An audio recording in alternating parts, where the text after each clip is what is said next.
So we are now talking about the partnership and collaborations, the CSR perspective. I have a few slides, if you can put the slides together, please. So fundamentally,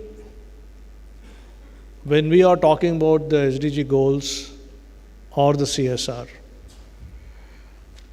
the bottom line or the underlying principle in the entire approach initiative is, as rightly put by Mr. Anurag Goyal Saab, is not to leave anybody on the planet behind. Basically, how do we make everything inclusive? How do we make everybody's life touched upon? How do we take initiatives to bring about a qualitative change in every individual's life on this planet? Now, there are several approaches on this. Some believe in the top-down approach, some believe in the bottom-up approach. Top-down approach is basically that when the development in the world is taking place anyway, there is a trickle-down effect. There is a multiplier effect, and it does reach some more sections. So that is one approach. The second approach is, yes, the trickle-down effect is there, but it takes n number of years for it to come down and touch the lives of the people who are at the bottom of the ladder of the entire society. So how do we make or cut short the time or compress the time period and reach those people who require to be reached more often and more comprehensively than others? Now, between these two approaches, it is not that there aren't any more approaches. There are, in fact. So this is just not top-down approach and the bottom-up approach. There is a need for many more approaches where basically in the midsections there is a huge amount of population on this world, on this planet Earth, that has to be reached. So it is quite possible that the top-down approach may not reach effectively. The bottom-up approach may take a lot of time.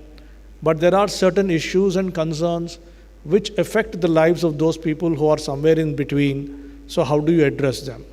So comprehensively addressing everybody on this planet is all the SDG or the 17 Sustainable Development Goals is all about. How do you reach everybody in a given period of time? And then when it comes to reaching so many people, so many billions of people, and not only the people, the entire ecosystem around the people, which actually makes them give a beautiful atmosphere and a congenial atmosphere, a beautiful planet, a sustainable planet, for their lives to be comfortable for ages, years, on and on and on and on. So that's basically is a concern. So it is just not, we need not confine ourselves to one particular approach. We need not confine ourselves to one particular section of society. But yes, predominantly our mind is dominated by our thought process as to how do we see things reaching those sections of society who was right at the rock bottom of the entire planet Earth. How do we reach them? We're not trying to suddenly make them. The question, I just heard some discussion in the lunchroom. There was a discussion, there was an animated discussion also between a small group, that how do you bring the entire platform of people who are at the rock bottom to top? No, that is not the intention at all.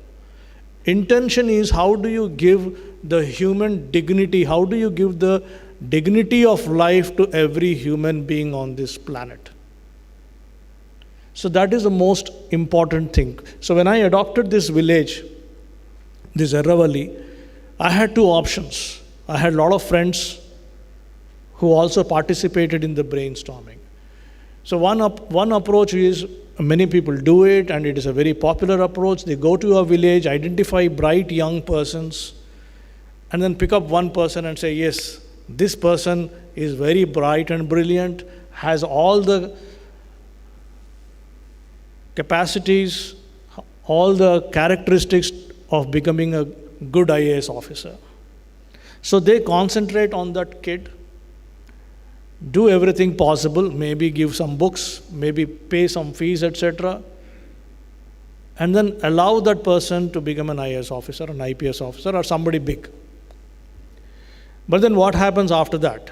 So that person goes out of that ecosystem, finds his own or her life, and the moment he goes into a separate ecosystem, he or she has a different story, has a different struggle, has a different competition levels, and he or she has to gear up to become a part of that competition, and then literally forget about what is happening back home.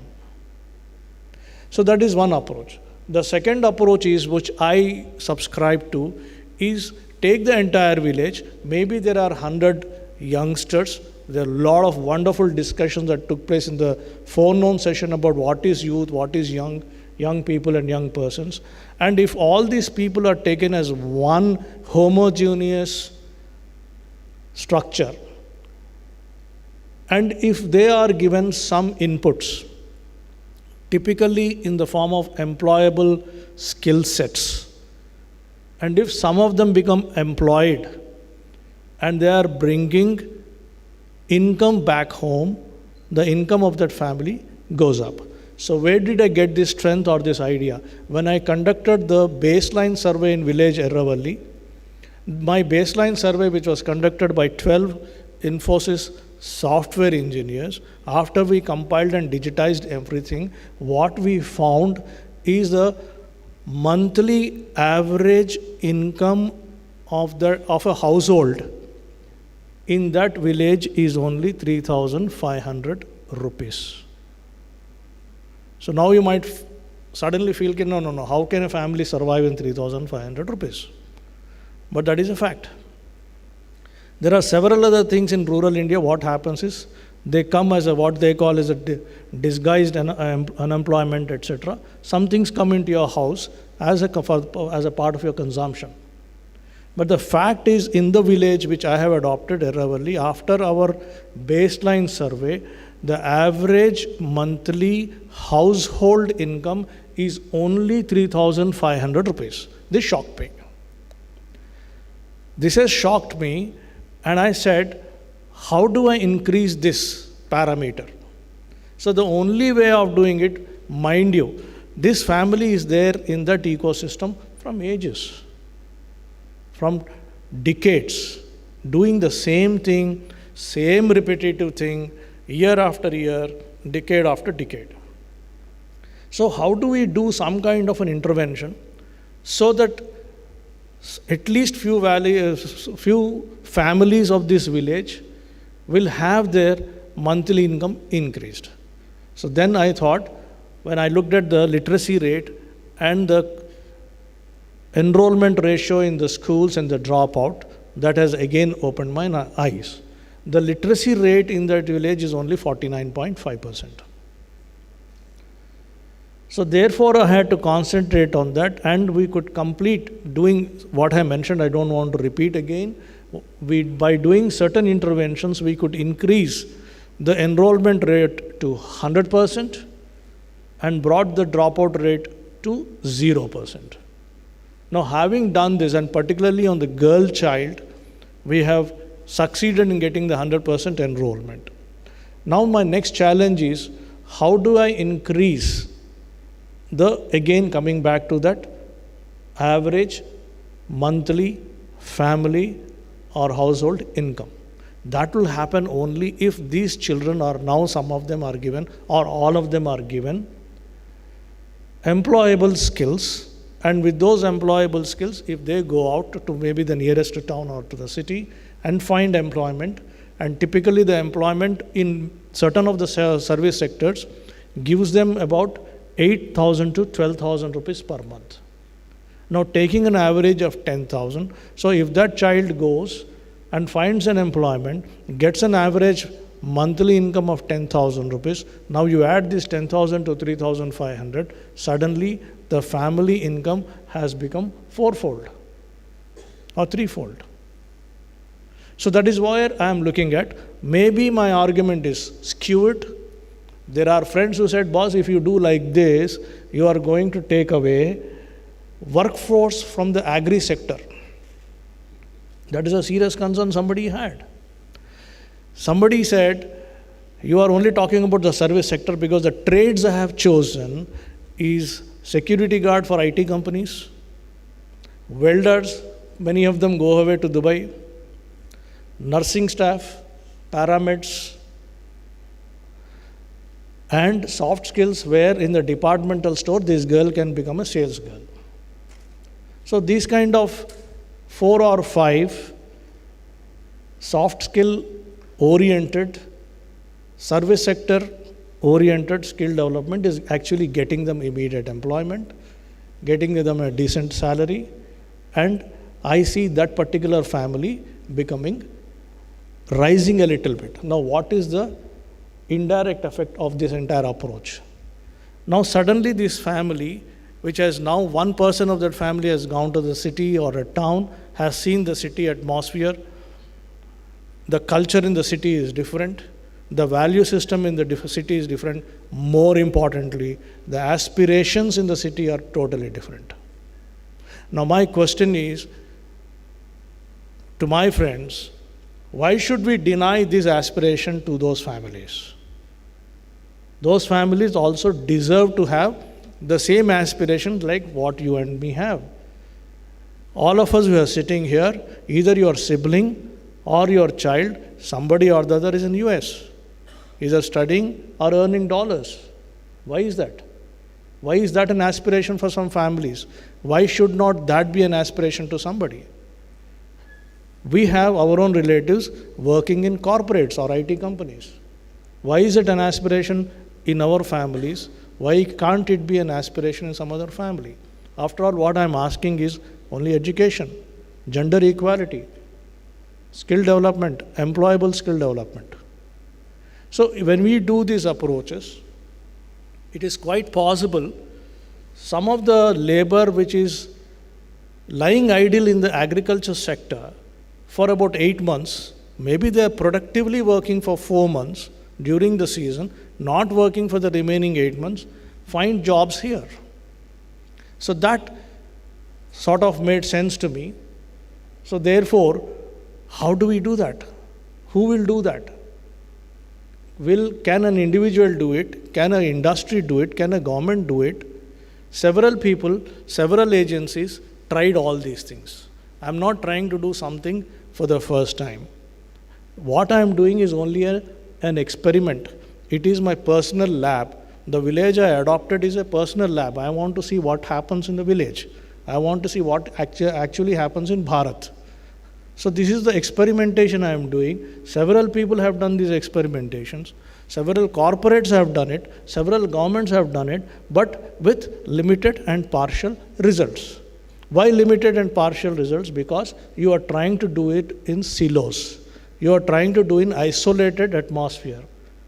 If you combine all your energies, what in the morning session we talked about synergy, the synergy of so many efforts, synergy of so many resources, synergy of so many strategies, will see outcomes totally different from working in isolations. So the buzzword today is not how much you have spent. The buzzword is not how many years you have spent in community development. The buzzword is, did you recognize the strength of your partner or not? What is more important is, are you bringing the strengths of one another together onto one common platform for a common objective? All of you are having the same objective. Objective is common. So why do you want to work differently? Come together. So whether it is United Nations, whether it is the governments, the different countries, within the federal government there are state governments, there are corporates, there is industry, there are NGOs, civic society, there are individual officers. My fundamental question is, whatever limited fashion it is, why can't each officer of this country adopt a small village? What's wrong in it? Why can't each CEO of this country, who is making so many crores of rupees for his company, forget about it for himself, for his company, yes, he's doing the right things in society, he's doing the right things for the country. Why can't a company also, however big or small it is, adopt a village? Take it as a challenge. See, and the approaches, the strategies are totally different. There is no common one single template for community development. Templates can be different. I can see 99 people not agreeing or differing from what I am saying as far as the community development is concerned, but absolutely fine. But what is required is, are you willing to take out your shoes, put your feet in the mud, walk along, and do that small bit of extra mile walking in the village? That is all we are requiring from our individuals or citizen social responsibility. So from the corporate social responsibility, we will move laterally towards citizen social responsibility. It is not always required that, like Abraham Lincoln said once, ask not what your country has done for you, ask what you have done for your country. As another thought comes into my mind, like somebody said, teach not a man how to catch a fish. Teach not a man how to eat a fish. Teach not a man how to eat a fish. Teach him how to catch a fish. Because if you teach him how to eat a fish, he will eat it today. Tomorrow is again hungry. Again he will come in front of you and stand, expecting you to give one more fish to eat. But if you teach him to go, take him to the lake or the water body, and then teach him how to catch a fish, he will not come to you because he learnt it. Every day he will go there and he will catch the fish. That is all the skill development or employable skill development about. Very simple. We are not here to make your millions of people depend upon you and say Jai Jai Jai Jai everywhere you go because you give the doles. That is not service to your nation. Service to your nation is basically, without expecting anything from the other person, you give him employable skills so that he is on his own, he is supporting his own family, he is giving fairly good education to his children, his wife and other ladies in his house are living with dignity. That is what we have to give. And that we cannot give if we work in silos. We have to work together in collaborations and partnerships. Collaborations and partnerships, as I put down here, is not necessarily between two nations. Now, we are talking about the Commonwealth countries. We talk about the SAARC. What is happening there? It is only partnership. It is collaboration. So this is all we have to build this institutional framework. It can be two neighbors in a colony who said, boss, let us go and do something. Fine. What happens in your colony? There is a welfare association. Somebody is collaborating. Somebody is partnering. Somebody is saying, let us have a puja. Ram Mandir mein puja ho gaya. Lot of money is collected, spent. What is that? Good. You want to have that? You came together, you did it. Collect the same money, also adopt a girl child whose father is not able to afford education for her. That is also Ram ki puja. After all, somebody said, Manava pujaye, Madhava puja. So these are all basically ideas where we have to connect and then take it forward. A lot about, I will not repeat about the SDGs. We have talked about what SDG is all about and how it started. There are about 169 targets. The roadmap is for the next 12 years. And the last SDG 17 talks about partnerships, because even in United Nations, they have rightly identified and recognized the fact that you can have any number of goals. You can have 16 goals, you can have 15 goals, but without partnership, you cannot achieve these goals. So the last but most important goal is all about partnerships. And partnerships between so many agencies which I have listed out in the previous slide. So in the Companies Act, which I was telling you, in 2015, if the SDGs have come out, the Companies Act in 2013 has listed out these companies, which they said, and they have also mentioned the activities. There are about 10 areas. Under Section 135, Schedule 7, they have listed out about 10 areas. And if you look at these 10 areas which are mentioned in the CSR and the Companies Act and the 17 SDGs, we find a lot of similarities. I put on the next few slides just to give how the thought process, both at the global level and the thought process at the national level, are very, very similar. They're not different. Everybody is trying to talk about the same thing. Everybody is concerned and bothered about the same issues. Everybody's mind is being bothered by same concerns, and everybody wants to do the same thing. So what are they? If you look at these similarities, I don't want to read the entire thing. Just look at the words which I have bolded. Poverty. On the SDG side, you have the poverty. CSR side, you have poverty. You have the inclusive and equitable quality education, lifelong learning opportunities, promotion of education, promoting gender equality and empowering women. There are so many commonalities, so many similarities. Then look at the employment skills, employable skill, employment enhancing vocational skills, or basically have the skills which will find employment. Don't impart those skills which does not give any employment. It's a wastage of time. And it's a criminal wastage of time for the other party. Because for the other kid, every year, every day is very important. He has to get employed. He has to support his family.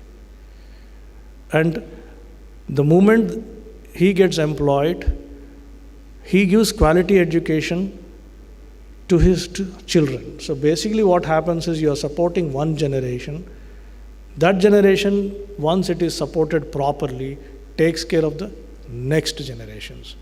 So don't think that you have to do this as a charity year after year, generation after generation. No, it is not required. If you do the job properly for one particular generation, or maybe for few years, like 12 years, what they have mentioned for the SDG, that particular generation will take care of the future generations. So that is the approach what we should talk about. So coming back to the comparison, what is very, very common is poverty. Everywhere it is poverty that is mentioned.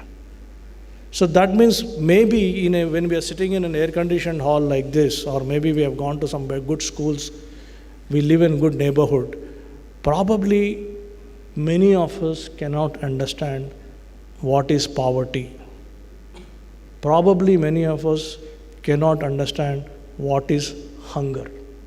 It is very difficult to visualize that.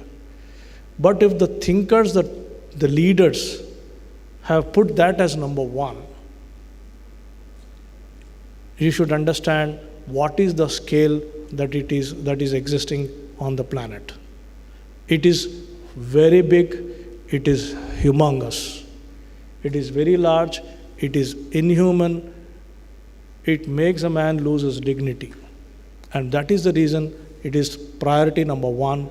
That is the reason why it is the Sustainable Development Goal number one, and that is the reason why it is CSR area number one.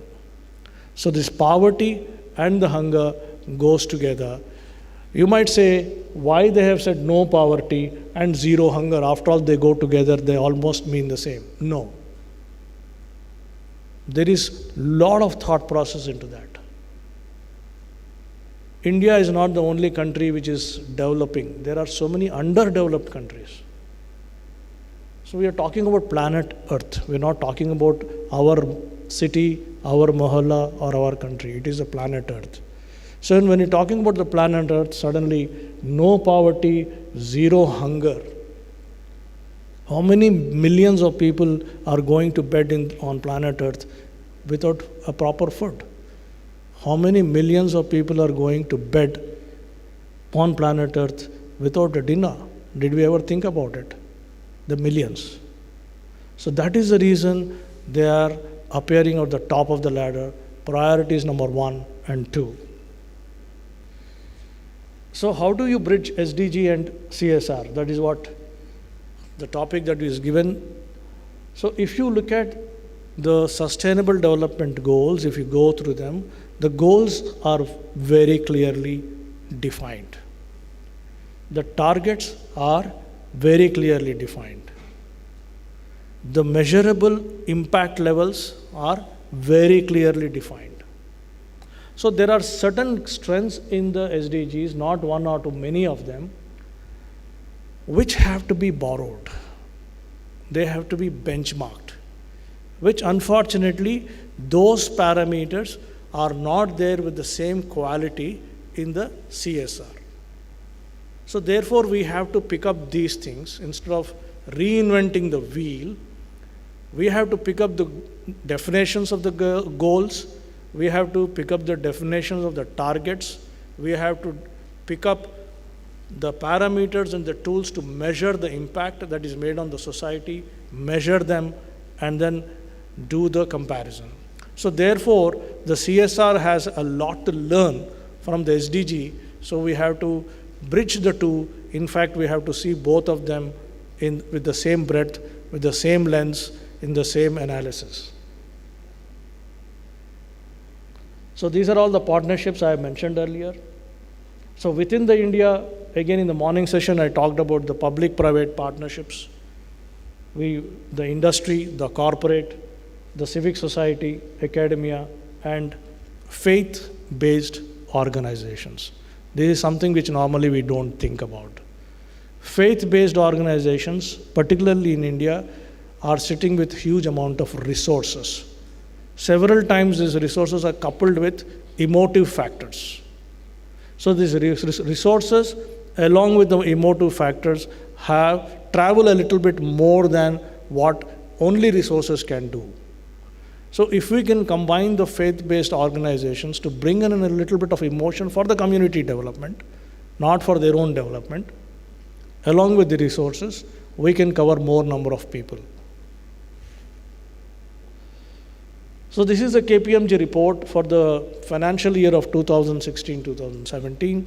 What it says is the top 100 companies in the domain of the CSR. They're only talking about those top 100 companies, not all the companies. Nearly 7,400 crores was spent in 2017. 90 of those companies have CSR committees. That means 10 of them did not form the committees.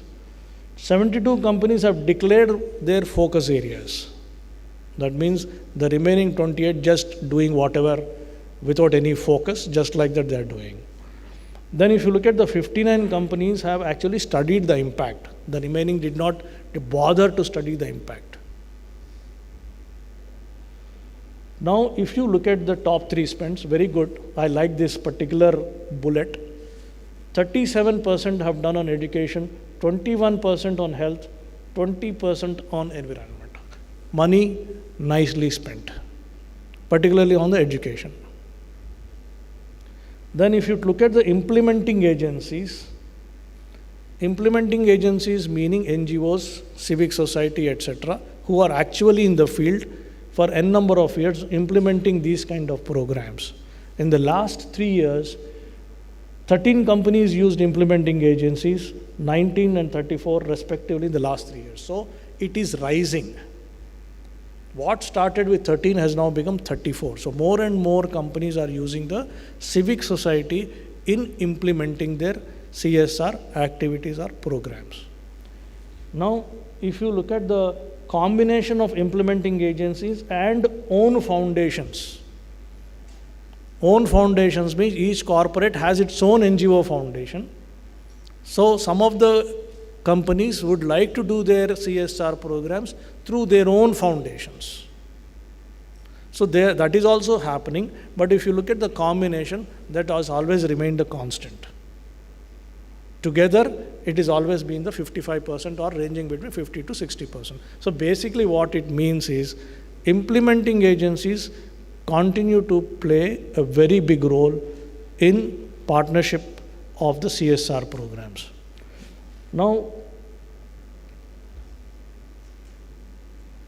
56% of the projects and expenditure are linked to health and education.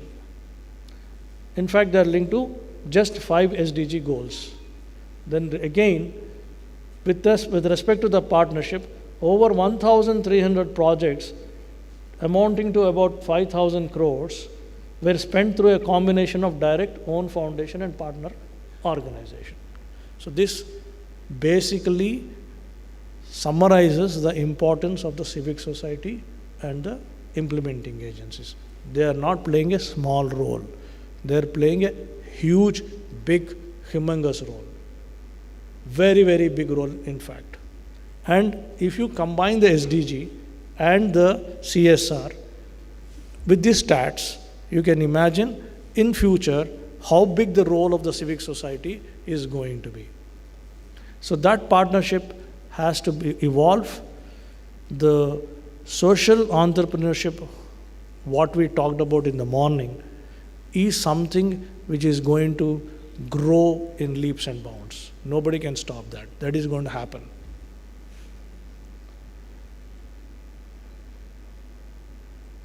Now, this is something slightly disturbing.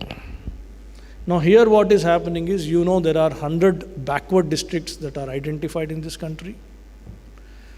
Basically, what this slide says is a lot of money is going into those states where the backward districts are less. Money is not going into those states where the backward districts are more. And if you look at the Northeast, unfortunately, only 2% of the total CSR has gone into the Northeastern states. So therefore, somebody was asking me during the lunchtime, how do you do that? How do you correct this? I think only the policy corrections have to change this scenario. So why is it happening? It is happening because the corporate world is located in certain states and it finds it easier to spend its CSR money in its own neighborhood and doesn't want to go to a state which is far away where actual backwardness is there. So this is something which is disturbing to me. So therefore, if you want to correct this, who will correct? How will the correction take place? If those backward districts have civic societies which are working to a structured format, then the corporates will be encouraged, incentivized to connect with those civic society and then spend money in those backward districts. So today, if they're not doing, maybe they do not have the faith or trust or comfort level with somebody in those backward districts to work with. So somebody has to fill that vacuum and give that comfort level to the administration, management, and to the corporate. So this is another slide which I thought I wanted to give it to the corporations where to spend. Basically, there is a thought process that if CSR is spent on those areas which goes along with that corporate objectives and aims, in the long run, the corporate will gain. It's a very simple fact to see. So basically, what areas to choose among the 17 SDGs or 10 CSR areas, what areas to choose which reflect on the overall philosophy, objectives of the company. So if they spend in that, somewhere in the future, in the long term, there will be some kind of a channelizing of the various efforts towards the organizational strength, towards the organizational goals. So this is what this slide tells. So this is how I thought the collaborations and the partnership should take. And in all my slides, in the entire presentation, I was talking about only one thing, that is the role of the civic society in the partnerships and the collaborations of the SDG and the CSR, and that we should not see the SDG and CSR in isolation.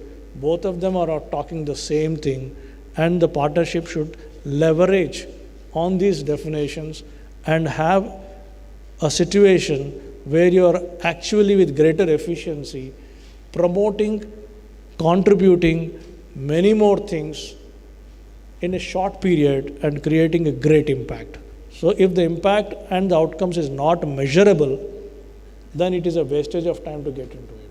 You should get into those actions on a partnership basis only where measurability is possible and the impact should be recorded. So with this, ladies and gentlemen, thank you very much for giving me one more opportunity in the same day to talk. Thank you. Thank you.